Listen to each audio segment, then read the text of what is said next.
Good morning আপোনালোকক সকলোকে মোৰ ইউটিউব চেনেলৰ জৰিয়তে পইলা বৈশাখ বৈশাগু ৰঙালী বিহুৰ শুভেচ্ছা জ্ঞাপন কৰিলোঁ আৰু আজি মানে পুৰা দিনটো ডেইলি ব্লগ মোৰ আমাৰ মানে পইলা বৈশাখত কি কৰা হয় ঘৰত লগতে এটো আমাৰ আম গছত ফুলা কপৌ ফুল বহাগতে ফুলিছে আৰু বেলেগ বেলেগ ফুলো ফুলিছে বাৰু হেবিলাকক নেদেখাও নহলে ভিডিওটো বহুত দীঘল হৈ যাব বেলেগ কেতিয়াবা দেখা মই কপৌ ফুলটো সব বহুত ধুনীয়া লাগিছে বহাগত ফুলা কপৌ ফুল আৰু ৰাতিপুৱা ভাগত পূজা কৰিলোঁ তাৰ পিছত মানে ৰাতিপুৱা আমি বহাগৰ প্ৰথম দিনাখন বেলেগ বস্তু নাখাওঁ মিঠা পৰা আৰম্ভ কৰোঁ যাতে পুৰা বছৰটোৱে মানে ভাল যায় কুশল যায় আৰু সদায় যাতে মানে ভালে থাকিব পাৰো হেনেকে মিঠা বস্তুৰ পৰা আৰম্ভ কৰোঁ তো গাইস আপোনালোক সকলোকে চাও কেনেকে লাগে আজি ব্লগটো আজি মানে পুৰা ডেইলি ব্লগ আৰু দিনৰ ব্লগ কি কৰোঁ নকৰোঁ প্ৰথম দিনাখন তো গাইস চাওক আপোনালোকে কেনেকে লাগিব কমেন্ট কৰি জনাব আশা কৰোঁ আপোনালোক সকলোৱে চাগে ভালে আছে আৰু মইতো ভালে আছো যেনিবা আৰু বৰষুণ বহুত দি আছে আমাৰ পেলে বহুত বৰষুণ জানালার ফাঁকে মেঘ ধরতে সেজে বসে আছে একা একা রঙিন স্বপ্ন তার বুনতে সেজে চেয়ে আছে ভরা চোখে জানালার ফাঁকে মেঘ ধরতে তার গুনগুন মনের গান বাতাসে ওড়ে কান পাতো মনে পাবে শুনতে তার রঙের তুলির নাচে মেঘেরা ছোটে চোখ মেলো যদি পারো বুঝতে তার গুনগুন মনের গান বাতাসে ওড়ে কান পাতো মনে পাবে শুনতে তার রঙের তুলির নাচে মেঘেরা ছোটে চোখ মেলো যদি পারো বুঝতে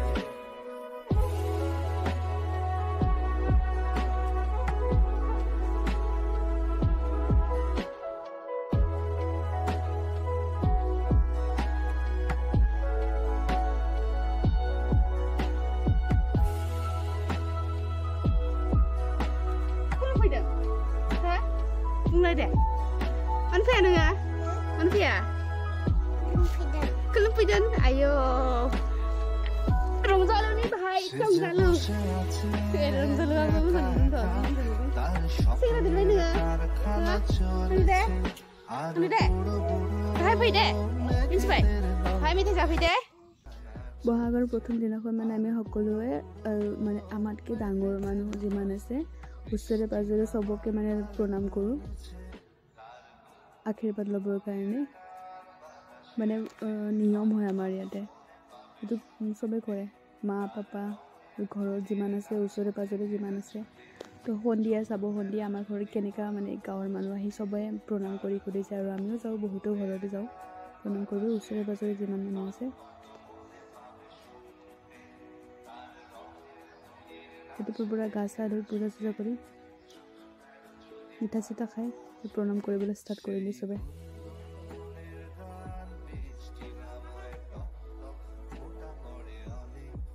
এইটো জেঠি আমাৰ ওচৰৰে আয়ং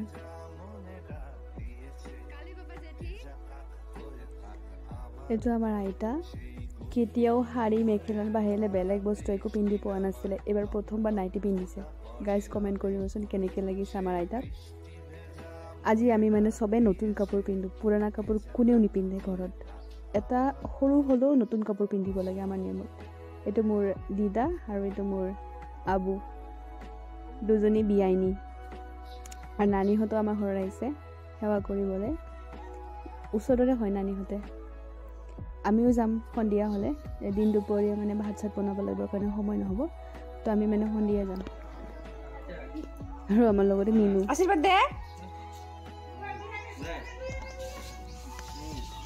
তো এতিয়া পাকঘৰত যায় মানে আজি ৰেচিপি মটন বনাম এতিয়া মানে বাকি সব ধুই মিলি ৰেডি কৰিলোঁ তেল দি দিলোঁ কুকাৰত আজি কুকাৰত মটন বনাম ইয়াতে অলপমান কেঁচা জিৰা দিলোঁ তাৰপিছত 2-3 খিলামান তেজপাত তাৰপিছত এইটো অলপমান গৰম হ'ব দিলোঁ দি দিম পিঁয়াজ দি কিনে পিঁয়াজটো অলপমান ভালকৈ ভাজি ল'ম পিঁয়াজটো অলমষ্ট ভাজা হৈয়ে গ'ল। ইয়াতে এতিয়া মছলা পেষ্ট, জলকীয়া, জিৰা, আদা, ধনিয়া, ৰচুন, পিঁয়াজ, গোলমৰিচ চব মানে মছলাটো ভালকৈ ভাজি ল'ম, যাতে কেঁচা গোন্ধ নাথাকে, এটা ভাল ফ্লেভাৰ আহে মছলাৰ পৰা। তো ইয়াতে হালধি দি দিলোঁ অলপমান, সোৱাদ অনুসাৰ হালধি, আৰু নিমখ দি দিম ইয়াতে সোৱাদ অনুসাৰ। আজি কুকাৰত বনাম, মানে সোনকালে বনাব লাগিব যে, কুকাৰৰ টেষ্ট অলপ বেলেগ হয়। বৰষুণ দিওঁ দিওঁ কৰি আছে আকৌ বাহিৰত। ইয়াতে অলপমান পানী দি দিম, যাতে মছলাটো ভালকৈ ভাজি খায়, পিঁয়াজটো যাতে সিজি যায়। প্ৰায় ভাজা হৈ গ'ল মোৰ মছলা। পিঁয়াজটো গোটা আছে নেকি থাকে থেতেলিয়াই দিলোঁ অলপমান।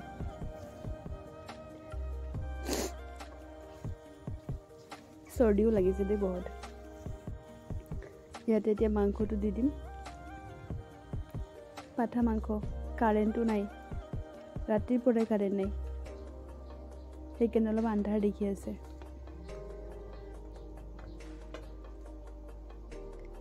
মানে বহুত স্পীডত বনাইছোঁ আজি, দেৰিও হৈ গ'ল চাগে। মাংসটো ভাজা অলপমান আৰু ভাজিব লাগিব, ভাজি কিনে ঢাকি দিম। এতিয়া কুকাৰৰ ঢাকনটো লগাই দিম, অলপমান হ'ব দিম। চাওঁ গাইছ, মোৰ মাংসৰ পানীটো শুকাই গ'ল। এতিয়া ভালকৈ ভাজিম ইয়াতে মাংসটো, নহ'লে মাংসৰ পানীটো যদি ভালকৈ ভাজি নাখায়, নহ'লে কেঁচা কেঁচাতে গোন্ধ থাকে। যিহেতু ছাগলৰ মাংস, মুৰ্গী মাংস হ'লে বেলেগ কথা, ছাগলৰ মাংসতে বেয়া গোন্ধ থাকে। আগতে বহুত টাইম ভাজিলে, 15-20 মিনিটমান ভালকৈ ভাজিছোঁ, আকৌ ভাজি আছোঁ। ইয়াতে অলপমান পানী দি দিলোঁ, নহ'লে আকৌ তলিত লাগি যায় যে।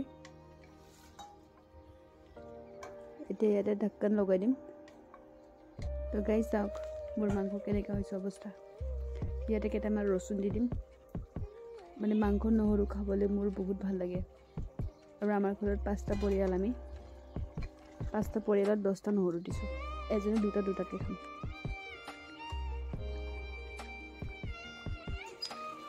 দুটা আলু দি দিছোঁ, মাংসৰ আলু খাই ভাল পাওঁ মই, চনুও ভাল পায়। মোৰ মাংস প্ৰায় হৈয়ে গ'ল।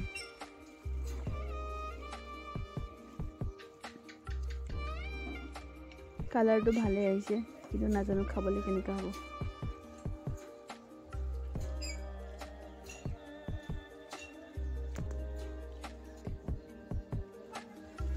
অলমষ্ট হৈ গ'ল, পূৰা ৰঙা হৈ গৈছে, কালাৰো বহুত ধুনীয়া আহিছে।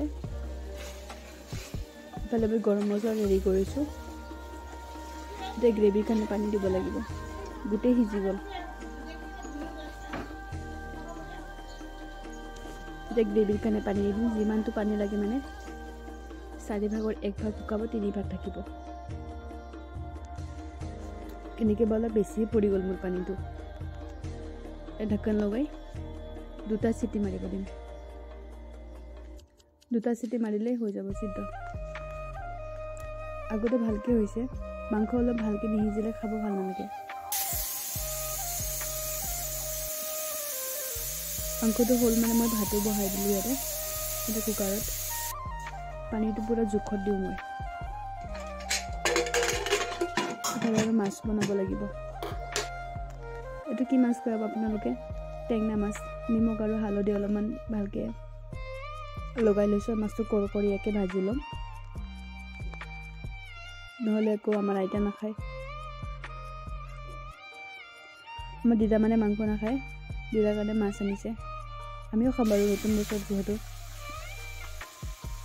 মাছটো এটা ভালকৈ মানে কৰকৰাকৈ ভাজি ল'ম।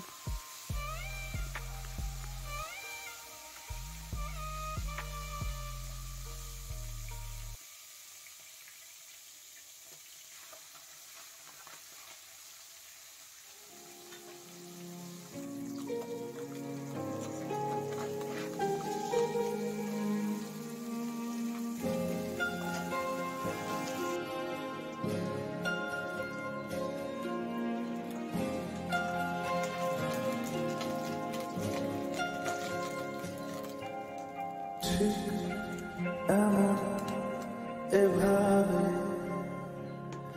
তুই থেকে যা স্বভাবে আমি বুঝেছি ক্ষতি নেই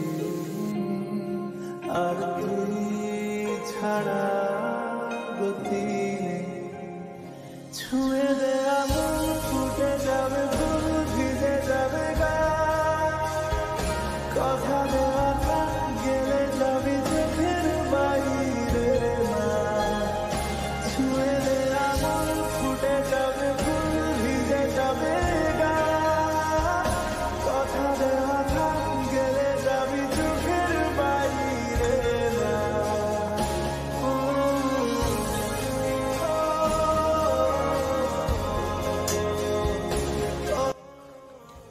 মাছ ভাজা হৈ গ'ল। এইটো কেৰাহীতে অলপমান তেল দি ইয়াতে মাছৰ আঞ্জাটো অলপমান জিৰা দিলোঁ। জিৰাটো অলপমান ৰঙচুৱা হোৱাকৈ পিঁয়াজ ৰচুন জলকীয়া পেষ্ট দি দিলোঁ ইয়াতে। এতিয়া এইটো ভালকৈ ভাজি ল'ম নিমখ হালধি দি কিনে। আৰু নিমখ দিলোঁ, নিমখ দিবলৈ পাহৰিছিলোঁ আগতে, দি দিলোঁ। ভালকৈ ভাজি ল'ম একদমবাৰে, অলপ জ্বলা জ্বলাকৈ ভাজি ল'ম, তেতিয়া খাবলৈ বহুত টেষ্টি হয়। বৰ স্পীডত ভাজিছোঁ।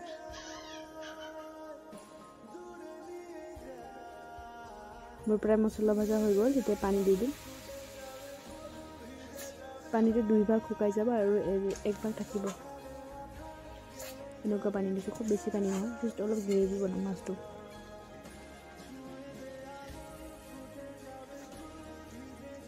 এতিয়া চব মানে জোলটো পূৰা উঠলিছে। ইয়াতে মাছো দি দিলোঁ, কৰ্কৰা ভাজা মাছ, টেঙা মাছ, নাজানো খাবলৈ কেনেকুৱা হ'ব।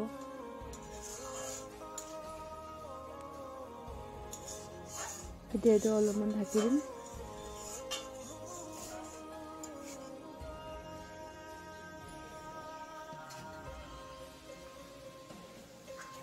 এইটো হৈ গ'ল আৰু অলপ শুকাব লাগিব।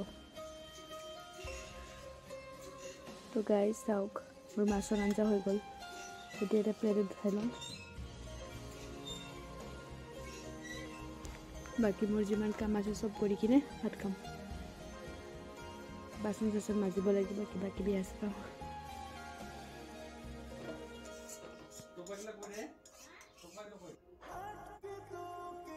এতিয়া পূৰা খাবলৈ দিম ভাত, পাঠা মাংস, মাছৰ আঞ্জা। গাইজ কমেণ্ট কৰি জনাব কেনেকুৱা হৈছে, খালে গম পাম কেনেকুৱা হৈছে।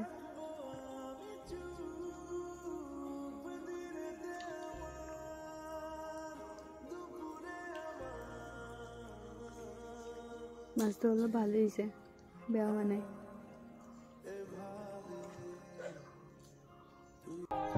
Yeah. Everybody knows that I'm breaking down. Everybody knows I ain't faking now.